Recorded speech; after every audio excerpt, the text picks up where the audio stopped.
रोवेली ज्योति भाभी भैया हो, कर सबसे गुहार,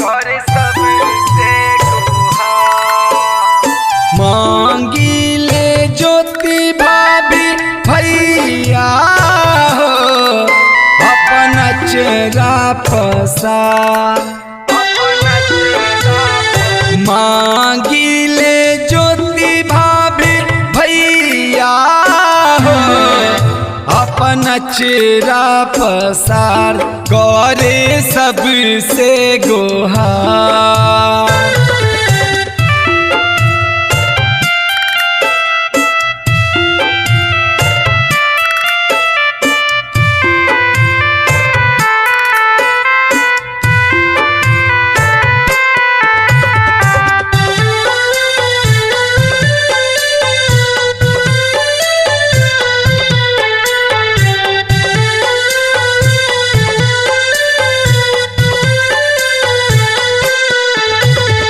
भारी दुख सहले बारी अब ना सहाता, निर्दयी कठोर पावन मिलतू नयाता।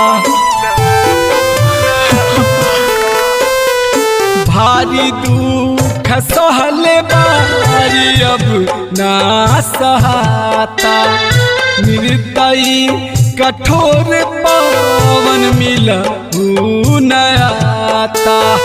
कटलों से कटे ना समैया हो, कर सबसे गुहार। मांगी ले ज्योति भाभी भैया हो, अपन चेहरा पसार, करे सबसे गुहार।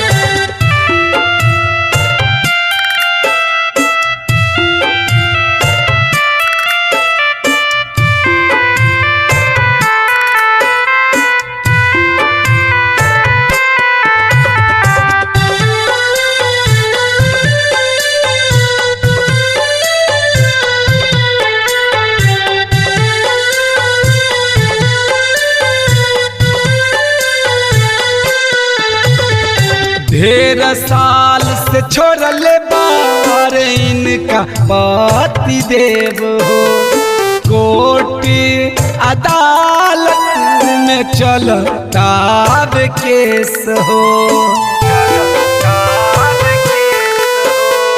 ढेर साल से छोड़ले बार इनका पति देव हो, कोर्ट अदालत में चलता केस हो।